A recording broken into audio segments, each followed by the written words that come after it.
Kumusta mga kaboxing? This is Boy Kalawang TV. So naganap na po kanina ang official weigh-in nila current Unified World Heavyweight Champion Alexander Usyk at former WBC World Heavyweight Champion Tyson Fury na ginanap po kanina sa Riyadh, Saudi Arabia. At sa kanila nga po naganap na official weigh-in mga idol.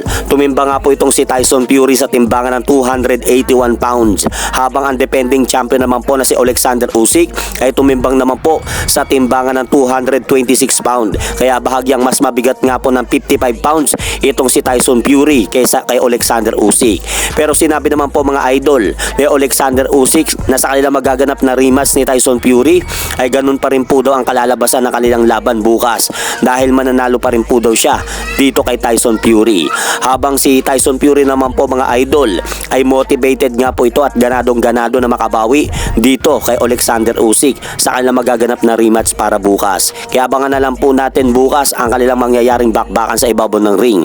At sa kabilang banda naman po mga idol, nag-request nga po itong ating kababayang boksingero na si former 4 Division World Champion Nonito the Filipino Flash Donaire sa World Boxing Association na gawin siyang top 5 contender sa titulong WBA World Bantamweight Championship belt nitong Japanese boxer na si Seiya Tatsumi. Pero kung titignan po natin mga idol sa top 5 world contender ng WBA Bantamweight ranking, nangunguna nga po dyan sa listahan ay ito pong si Antonio Vargas at sinundan po niyan sa pangalawang pwesto itong Japanese boxer na si Tenshin Nasukawa, habang nasa pangatlong pwesto naman po itong kapatid ni Naoya Inoue na si Takuma Inoue na tinalo na ni Seiya Tatsumi, kaya naagaw ni Seiya Tatsumi ang titulo dito kay Takuma Inoue. Habang nasa pang-apat naman pong pwesto itong Japanese boxer ulit na si Sho Ishida, habang nasa pang-limang pwesto naman po itong si Victor Santillan. Kaya dapat mapalaban muna mga idol itong ating kababayan na si Nonito Donaire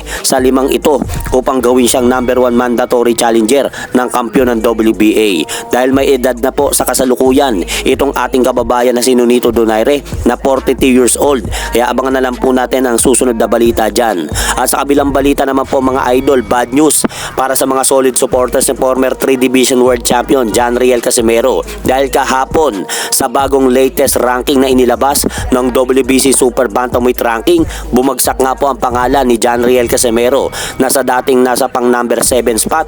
Ngayon po ay grabe mga idol, ang layo nga po ng inilayo ng pangalan ni John Riel Casimero sa WBC Super Bantamweight ranking dahil nasa pang number 11 spot na po siya ngayon. Kaya masasabi po natin na talagang napupolitika nga po ang ating kababayan na si Cuadro Alas, dahil isipin nyo mga idol, saan po kayo makakakita ng nanalo ng Empresibo noong October 13 kontra kay Saul Sanchez via first round technical knockout na dapat nga po ay umangat ang pangalan niya, pero sa halip ay lalong lumayo nga po ang pangalan niya sa pwesto sa pagiging world contender po nito.